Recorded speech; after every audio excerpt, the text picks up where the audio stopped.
मैं हूं साक्षी और आप देख रहे हैं विंध्या टाइम्स। पूर्व मुख्यमंत्री दिग्विजय सिंह ने हाल ही में रीवा के एक पत्रकार वार्ता के दौरान भाजपा पर जमकर हमला बोला था, जिसको लेकर अब राजनीति गर्मा गई है।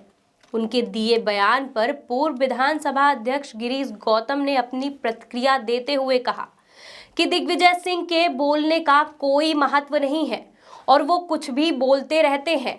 ये दृष्टिकरण की राजनीति करते हैं, इसलिए जनता ने उन्हें नकार दिया है। पूर्व मुख्यमंत्री दिग्विजय सिंह द्वारा रीवा में भाजपा को अधर्मी कहने पर दिए गए बयान अपनी प्रतिक्रिया देते हुए पूर्व विधानसभा अध्यक्ष गिरीश गौतम ने कहा कि दिग्विजय सिंह के बोलने का कोई महत्व नहीं है, वो कुछ भी बोलते रहते हैं। वो ये समझते हैं कि इस देश का अल्पसंख्यक उनका वोटर है, इसलिए वो इस तरह की बात करते हैं कि वो रहे आए। वो हमेशा सनातन धर्म को गाली देने वाले लोग हैं। उन्होंने दिग्विजय सिंह के अयोध्या मामले में दिए बयान पर पलटवार करते हुए कहा कि दिग्विजय सिंह से पूछा जाना चाहिए कि पहले यहाँ सनातन धर्म था कि पहले बाबा राया था, कि राम भगवान थे, कृष्ण भगवान थे, उनसे पूछे जाना चाहिए। यदि उन्हें ऐसा लगता है कि बाबरी मस्जिद सनातन के पहले की है, तब की बात अलग है। मंदिर तो हमारा था, है ही, ये उन्हें स्वीकार करना ही पड़ेगा। अगर मंदिर का मार्ग प्रशस्त किया गया है तो बीच में जो भी आता है उसे हटाने का काम करेंगे सनातनी, उसमें कौन सी बुराई है। दिग्विजय सिंह के ईवीएम मशीन पर दिए बयान को आड़े हाथे लेते हुए गिरीश गौतम ने कहा कि उनका बेटा जीता है चुनाव तो हैक नहीं हुआ। तुम जीत जाओ तो ईवीएम अच्छा है, हार जाओ तो खराब है। कर्नाटक में सरकार आई, ईवीएम को चैलेंज करने वाला इस्तीफा दे दो, बताओ कि हम इससे चुनाव नहीं लड़ने वाले।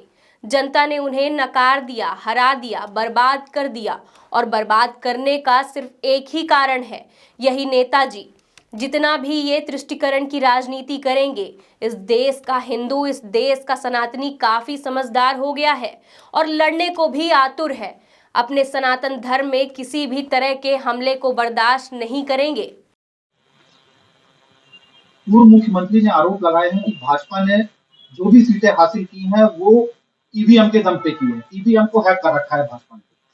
उनका लड़का जीता है चुनाव, लड़का जयवर्धन सिंह जीता है ना, तो हैक नहीं हुआ, इस्तीफा दे दो ना। ईवीएम खराब है तो ईवीएम तुम जीत जाओ तो अच्छा है।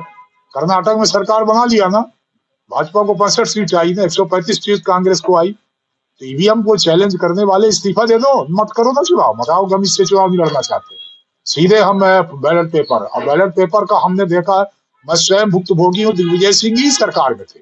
2003 में जब ईवीएम पहली बार जब ईवीएम आई तो सरकार तो दिग्विजय सिंह की ही थी ना, तो क्यों नहीं गड़बड़ कर लिया उन्होंने। फिर 2008 में भी सरकार केंद्र में उनकी थी, 2013 में भी सरकार उनकी केंद्र में थी, तो केंद्र में सरकार थी तब भी ईवीएम हो रहा था, ईवीएम से ही हम लोग जीत रहे थे। 2018 में जब हम मध्य प्रदेश और छत्तीसगढ़ राजस्थान चुनाव हारे तब भी ईवीएम थी, कांग्रेस जीती थी।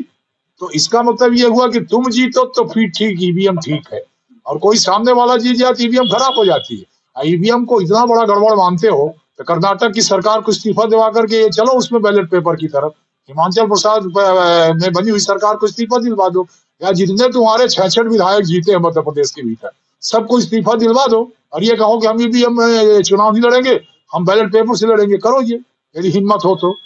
अब वो एक फेस सेविंग है, जनता ने नकार दिया, हटा दिया, हरा दिया, बर्बाद कर दिया, और बर्बाद होने का कारण सिर्फ यही नेताजी जिनका आप नाम ले रहे हैं।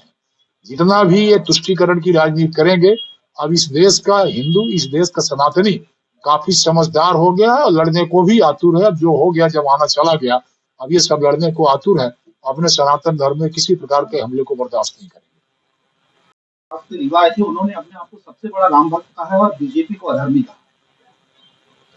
दिग्विजय सिंह के बोलने का कोई महत्व नहीं और वो कुछ भी बोलते रहते हैं, और कुल मिलाकर के वो हमेशा इस बात का प्रयास करते हैं कि इस देश का अल्पसंख्यक जो वोटर है वो उनका इंटेक्ट रहे। तो जो कुछ वो बात करते हैं वो इसलिए करते हैं कि वो रहे हमें, और वो हिंदू धर्म को ये समझते हैं कि हम लोग सनातनी हैं तो सही सुनो है तो कुछ इसका मिल जाएगा। उनका एक पूरी तरह से वो टोटल वोट के लिए इस तरह की बात करते हैं, हमेशा उनके पक्ष की बात करें। और कांग्रेस का चरित्र ही ये है कि वो अल्पसंख्यकों की तुष्टीकरण की नीति पे चलने वाले लोग हैं। इसीलिए हमास द्वारा किए गए हमले में इजराइल के 12 साल के बच्चे को जब भूना जाता है, उसके बारे में एक भी प्रस्ताव में कार्य समिति में एक लाइन का शोक संवेदना व्यक्त नहीं की जाती है, बल्कि उल्टा जब इजराइल हमला करता है तो फिलिस्तीनियों के पक्ष का प्रस्ताव पारित होता है। ये वो कांग्रेस पार्टी है, ये विचारधारा को लेकर के चलने वाली पार्टी।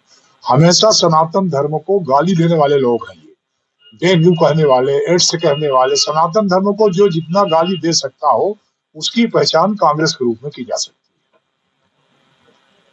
विजय जी ने आरोप लगाए हैं कि जो राम मंदिर जहां बीजेपी का उद्देश्य राम मंदिर को बनाना नहीं बल्कि बाबरी मस्जिद को ढहाना। तो कौन सा बुरा किया? दिग्विजय सिंह से यदि उनने कहा है तो उनसे पूछा जाना चाहिए तो पहले यहाँ सनातन धर्म थे कि पहले उनके जिनकी वो पूजा करते हैं, जिनको नतमस्तक होते हैं, बाबर आया था कि पहले यहाँ राम भगवान हुए, कृष्ण भगवान हुए? उनसे पूछा जाना चाहिए। जिनको ऐसा लगता है कि बाबरी मस्जिद सनातन के पहले की, तब की बात अलग है। मंदिर तो हमारा था ही, इसको स्वीकार करना पड़ेगा उनको। यदि मंदिर बनाने का मार्ग प्रशस्त किया गया तो चाहे जो आता हो बीच में उसको हटाने का काम करेंगे सनातनी, उसमें कौन सी बुराई है?